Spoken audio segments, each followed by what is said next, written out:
Tomquists. I am Dr. T, that is Dr. Tomquist. I am the oboe professor at Columbus State University's Schwab School of Music, and we're here today to work on the GMEA 2020-2021 All-State Band Etudes. Normally I would say, welcome to the oboe studio at Columbus State University, because I would be in my office at school, but of course this fall in 2020 we're dealing with the pandemic, and so I'm in my house. And there's actually lots of things happening in my house right now. My kitchen is being renovated, so you might hear some hammering or some sawing or some various noises from the kitchen. And my dog, Porter, is also with me in my makeshift office here, so he might snore or bark. So we are doing the best we can and making the best of our situation.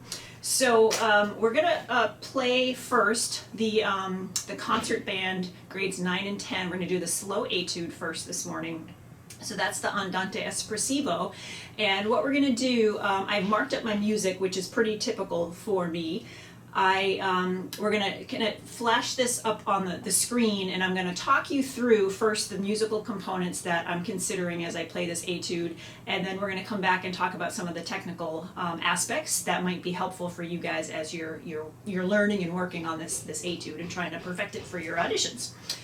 So we're going to take a look at my music, and I'm going to first say that I have marked my part in pen, which is a huge no-no. But the only reason I did that was just for visibility, so we could actually see my markings a little bit better. Normally I would 100% always work in pencil, because you've got to be able to erase something in case you change your mind or you make a mistake.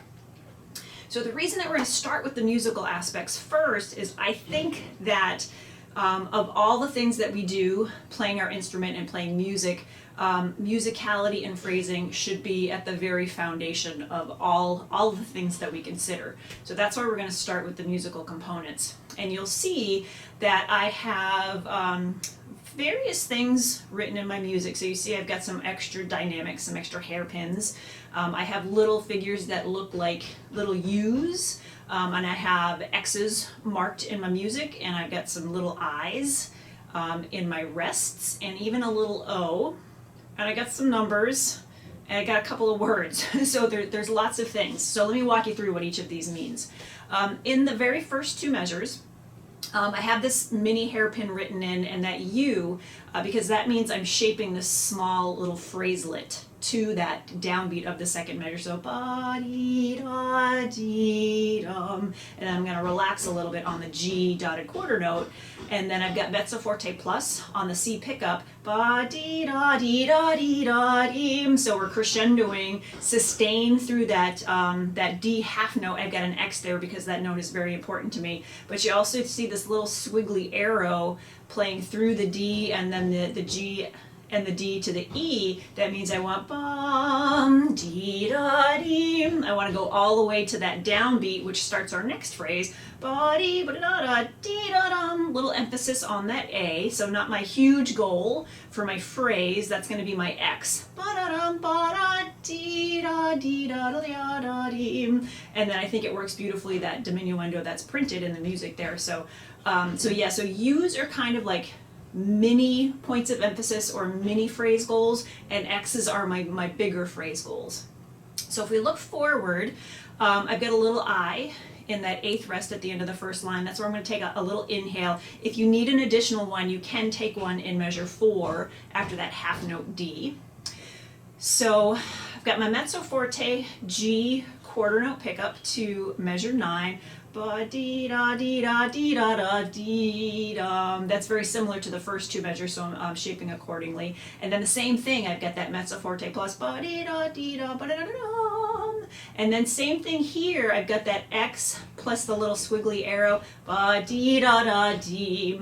So all of that's going over to that little U marking I have on the G, ba da dee da da da. And then I've got a couple X's in this measure with the F sharp G E, ba da dee. So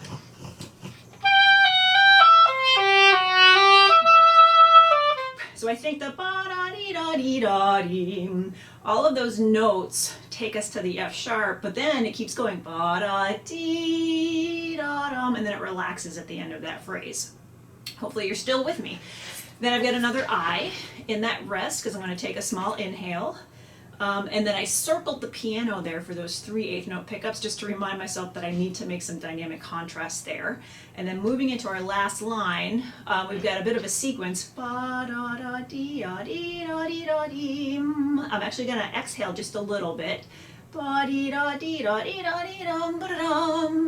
Crescendoing as we move through each bit of the sequence. Inhale. And all the way we're building, building, building. And I have my final sort of goal as the very last E in the second to the last measure. And you see I've written there 6+ beats. So we have a fermata over a dotted half note. So I'm gonna keep my tempo. 1, 2, 3, 4, 5, 6, 1. So I'm going to think 2 measures basically of sustaining that fermata and then have a definite point where I'm going to finish the note because it usually helps me finish a note better. So let's, we're going to go ahead and keep the music up on the screen and I'm going to play through so you can hear. I apologize, we've got some kitchen accompaniment happening.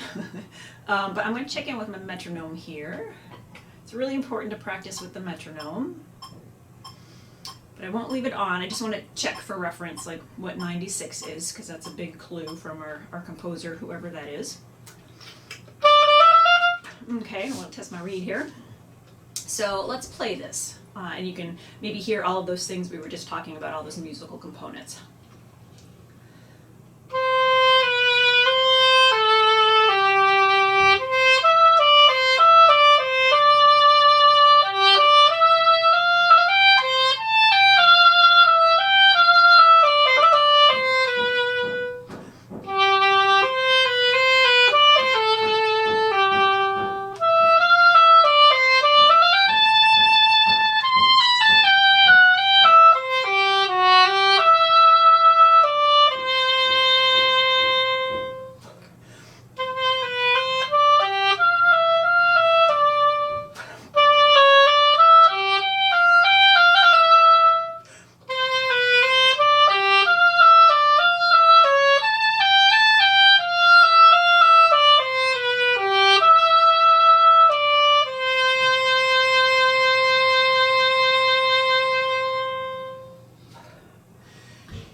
Let me catch my breath.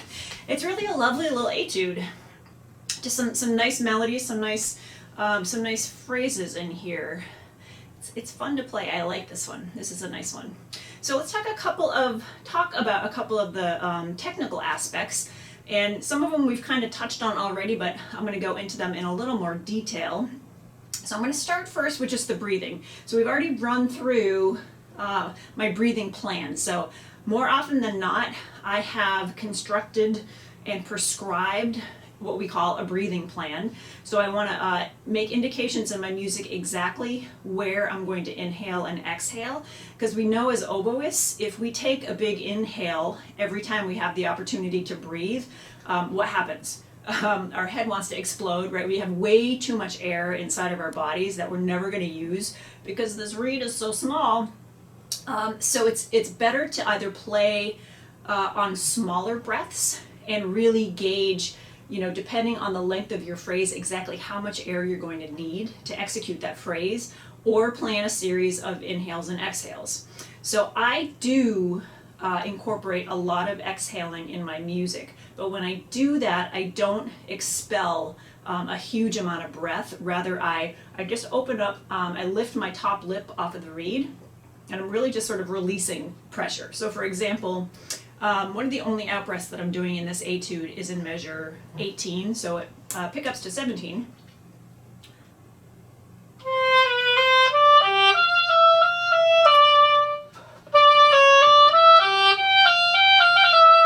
And then in.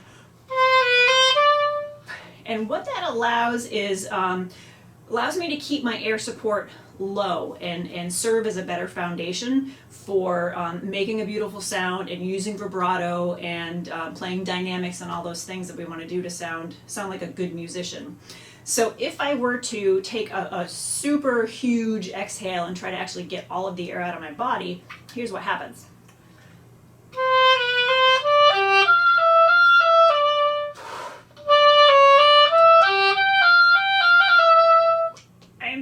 tight that I can't do any of those things that I just described.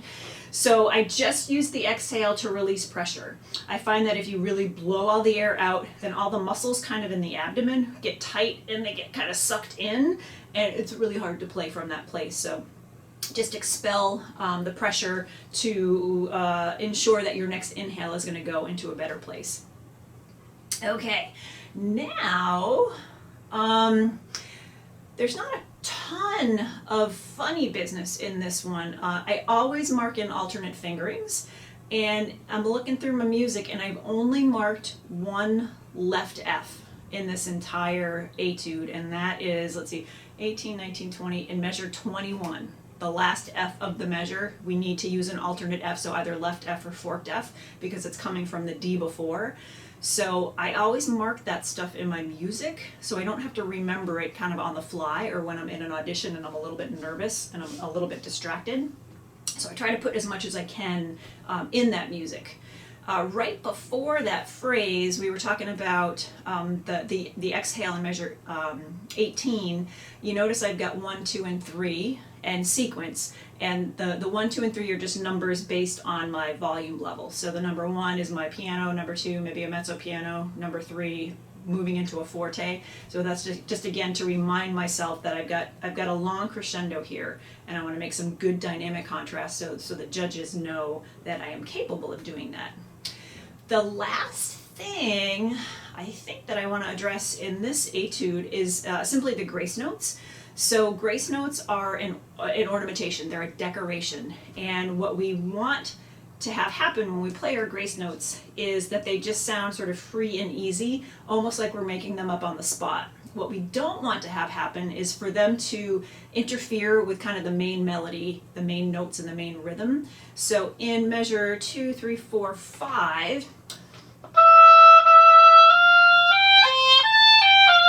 right, that's the main melody. So I'm going to play those grace notes just really quickly and easily before beat 3. So they're going to happen right before I land on the G. So I want my G to land squarely on beat 3.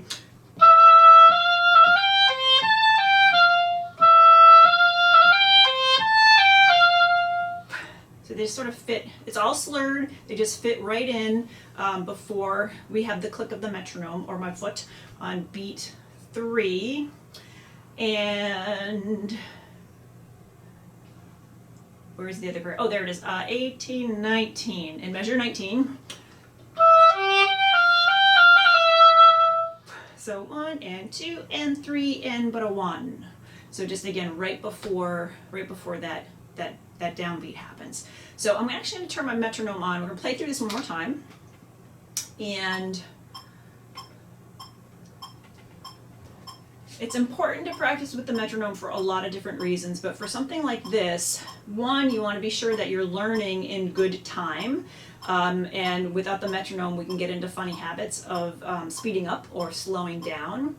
So lots of metronome practice to start with, but then eventually you have to do some practice without the metronome because you're not going to have it on when you take your audition. So you want to practice so you really establish a good sense of time.